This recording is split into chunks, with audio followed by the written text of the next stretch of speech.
Salut à toutes et à tous et bienvenue dans ce nouveau numéro de Top Sport. Il fait beau, il fait chaud, je vous emmène dans les Vosges. On va parler de VTT notamment dans cette émission à l'occasion de l'ouverture de la Coupe d'Alsace. Ça se passait du côté d'Orbey ce week-end. On parlera de football également, de football féminin notamment avec le quart de finale de Coupe de France. Match d'historique, match de prestige pour les féminines du Mars Bischheim opposé au Paris Saint-Germain. On parlera de basket également avec la SIG qui a enchaîné une 5e victoire consécutive. C'était ce week-end contre Orléans Orenus. Mais on va commencer par l'autre événement du week-end, c'est bien sûr le derby de vendredi soir entre le Racing et les SR Colmar. Colmar qui a un petit peu plus enterré les espoirs de maintien du Racing. Regardez. Les derniers espoirs de maintien du Racing ont explosé en plein vol vendredi soir à la Méno. Le Racing avait pourtant toutes les cartes en main, le soutien presque surréaliste de 20 000 personnes, une bonne première mi-temps et un avantage au score grâce à ce but d'Alexandre Mendy. Mais en seconde période, tout a volé en éclats. Plus de jeu, plus d'équipe. Colmar domine les débats de la tête et des épaules et retourne la situation grâce à Crillon puis à Chéré pour s'imposer 2-1, incompréhensible pour Jackie Duguay-Pérou. Si on joue en national devant 20 000 personnes, je crois que ça n'existe nulle part ailleurs qu'à Strasbourg. Et je veux dire, si on est crispé, il faut faire un autre métier ou jouer dans une autre division un petit peu plus bas, mais pas avoir des ambitions pour jouer plus haut. Pour les Bleus, les chiffres sont terribles. 4e défaite consécutive, 9e match sans victoire. Le Racing est au fond du trou. Plus haut, la bagarre pour le maintien fait rage, mais sans lui. Aujourd'hui, le premier non relégable est 8 points devant. À seulement 6 journées de la fin, la mission paraît impossible pour une équipe en perdition. Je n'ai pas le droit de dire que c'est terminé parce que mathématiquement c'est pas terminé, mais on sait très bien que ça va être très très compliqué. Alors on va essayer de grimper quelques places si c'est possible, mais si on joue comme ça, comme la deuxième mi-temps, c'est très très compliqué. En face, dans la Maison Verte, tout va bien, merci. En remportant ce 2e derby de la saison, Colmar a quasiment assuré son maintien pour la 4e année consécutive. Damien Hoth pouvait la jouer modeste. Ses 3 changements à la mi-temps ont été payants et Colmar a gagné avec ses valeurs en survolant la seconde période. Notre identité, c'est être généreux, c'est aller vite vers l'avant, c'est avoir un football vertical. Voilà. Donc je suis très content par rapport à ça. Au-delà de la victoire qui nous sauve, je pense. Et surtout, n'allez pas mal interpréter mes propos, mais on n'a aucun plaisir à battre Strasbourg. La question qui va venir après, c'est ça. Pas du tout. Nous, on est juste dans notre logique de championnat, on est juste dans notre logique de progrès, on est juste dans notre logique de football colmarien. Voilà. Au classement, Colmar grimpe à la 6e place et peut rêver d'une fin de saison en beauté, sans pression et sans la crise de nerfs qui guette son voisin barinois. Et le Racing qui sera en déplacement à Orléans ce vendredi. Les SR Colmar reçoivent Vannes, eux, coup d'envoi 20h au Stadium. Allez, place à la page VTT de cette émission. Quelques images pour vous mettre en condition et on se retrouve dans un instant avec notre invité.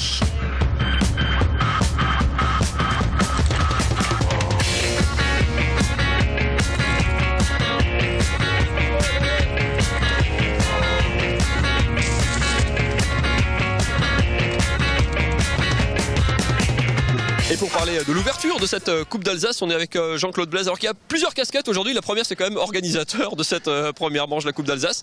Comment ça se porte le VTT dans la région et comment, sur un parcours comme aujourd'hui, quand on dessine un parcours comme vous l'avez fait, qu'est-ce qu'on doit mettre dedans? Il faut du dénivelé, forcément, il faut des boucles, il faut du technique, il faut du roulant. C'est un savant mélange de tout ça. Disons, ce qui est à la mode actuellement, c'est d'avoir des montées qui sont pas très longues, qu'on entrecoupe par de petites descentes. Disons, il faut toujours que ça reste joueur et bien mélanger du technique, des montées, disons, pas non plus des choses impossibles parce que là on touche vraiment à tout public, tout le monde ne va pas non plus à un niveau super élevé. On a perdu beaucoup de coureurs parce que les parcours étaient trop durs, alors on essaie de faire des trucs sympas où les gens trouvent du plaisir avant tout. Plaisir, c'est le mot d'ordre quand même. Ça c'est la casquette organisateur, c'était la première. La deuxième casquette que vous avez aujourd'hui, c'est coureur parce que même quand on est organisateur, c'est plus fort que vous, il faut quand même monter sur le vélo le week-end. Pour l'instant j'ai toujours la flamme et c'est vrai que là je viens de monter un team au niveau national et ça c'est la troisième casquette. On va parler dans un instant. Mais la deuxième c'est quand même la passion de rouler. En tant que coureur, moi je fais de la compétition depuis longtemps et pour l'instant j'arrive pas à m'en passer. Disons j'ai toujours organisé et participé à la course et voilà et pour l'instant j'y arrive encore. Bon avec les années ça devient de plus en plus dur à récupérer. Mais bon on va pas se plaindre, hein, disons ça se passe bien. Donc ça c'est la deuxième casquette, c'est coureur. La troisième c'est effectivement vous venez de lancer ce qu'on appelle un team, enfin une équipe de VTTistes avec la marque AZ. Comment ça se monte un projet comme ça et quelle est l'ambition du coup avec les gens Le projet à la base, il faut trouver une personne motivée qui a envie d'injecter de l'argent. C'est un team au niveau national, il y a un budget quand même. C'est-à-dire que on dépend de cette société. Disons, on a 5 coureurs. Et disons le team est structuré. On a un entraîneur sportif, un brevet d'État, plus un médecin cardiologue pour pas qu'on fasse n'importe quoi. Et là c'est que du bonheur quoi, disons. Comment est-ce qu'on choisit les jeunes qui font partie d'un team comme ça?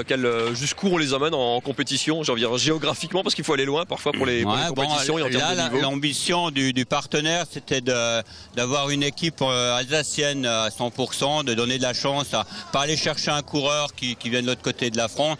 Le but c'est qu'on se rencontre quand même toutes les semaines, on roule au moins une fois ensemble. Et on a choisi des gens, disons, le but c'est aussi de rajeunir l'équipe parce que des anciens, disons, on a de l'expérience, mais là on voulait de la flamme, de la jeunesse, et là on a trois jeunes maintenant et des gens qu'on connaît, qu'on suit depuis un certain temps. Ils ont un esprit sympa, ils se prennent pas la tête et ils ont de réelles capacités, ils sont motivés, ils ont un peu les mêmes valeurs que nous et voilà.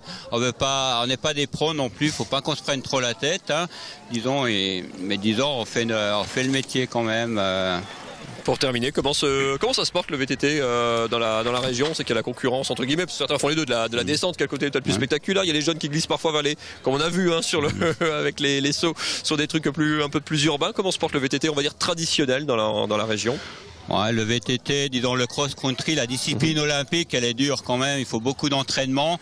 Le VTT, c'est moins ludique tout de suite. Hein, c'est un sport jeune, hein, ouais. Disons, et là maintenant il a pris plusieurs voies, il y a la descente, ce qui marche bien maintenant c'est l'enduro, c'est-à-dire des profils descendants et où les jeunes n'ont plus besoin non plus d'avoir un gros bagage physique. Ouais. Après ils travaillent la technique. Et le cross, ils se portent pas trop mal, hein, mais bon après il faut toujours leur faire de belles épreuves. On n'a jamais eu autant de monde disons sur notre épreuve qu'aujourd'hui. Et ça me réjouit vraiment, je suis heureux aujourd'hui, je suis content. Vraiment de belles courses. Merci beaucoup Jean-Claude.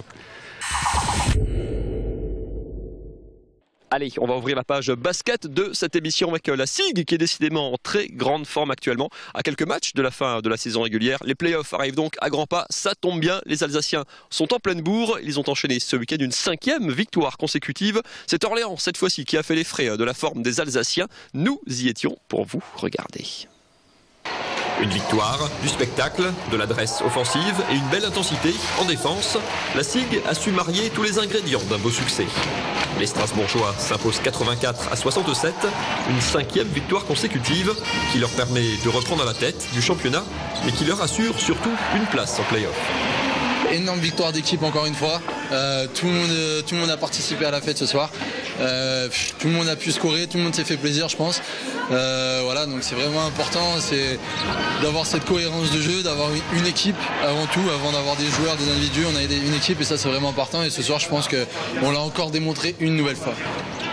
Une démonstration de force qui place un peu plus les Alsaciens parmi les favoris pour le titre.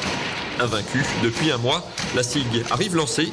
Il lui reste 3 matchs de saison régulière pour rester aux avant-postes avant les quarts de finale de play-off.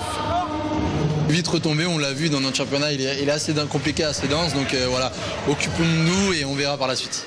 On sait que rien n'est fait, les play-offs sont dans un mois seulement, et il faut pour nous maintenir le rythme, c'est pas simple.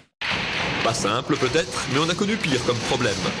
Encore emmené par un Antoine Bio rayonnant à la Maine, les Alsaciens montrent en ce moment, match après match, une sacrée palette d'arguments qui peuvent laisser rêver à une belle fin de saison.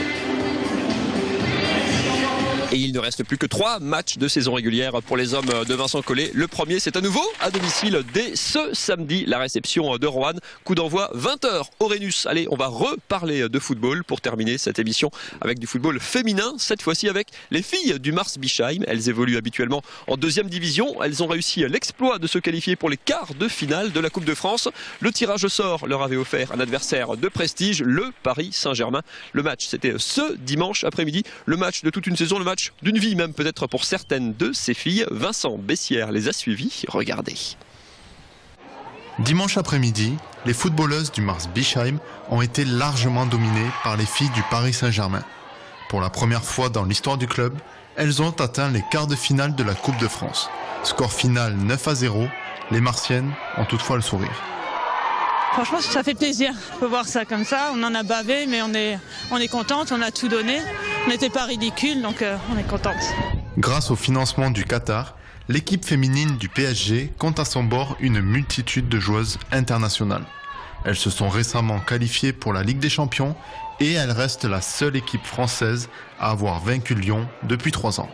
Sur le papier, les 2 équipes sont séparées d'une division, mais le gouffre qui les sépare est immense.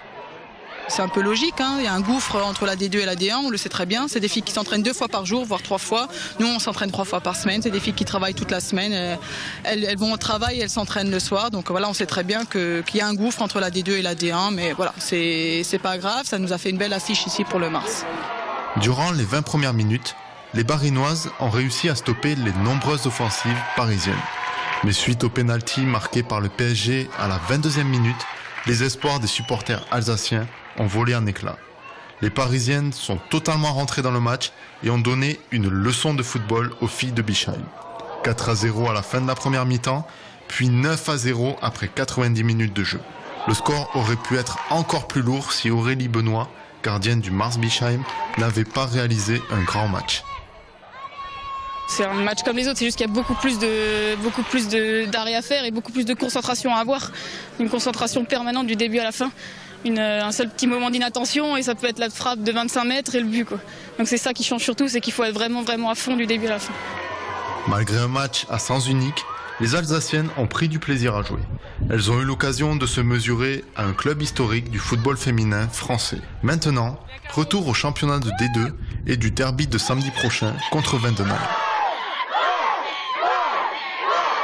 Top Sport, c'est terminé pour cette semaine. Les jeunes font des choses bizarres ici quand même, hein. On se retrouve bien sûr lundi prochain, 19h40 pour une nouvelle émission. D'ici là, www.alsacevan.tv. Excellente semaine à toutes et à tous. Salut.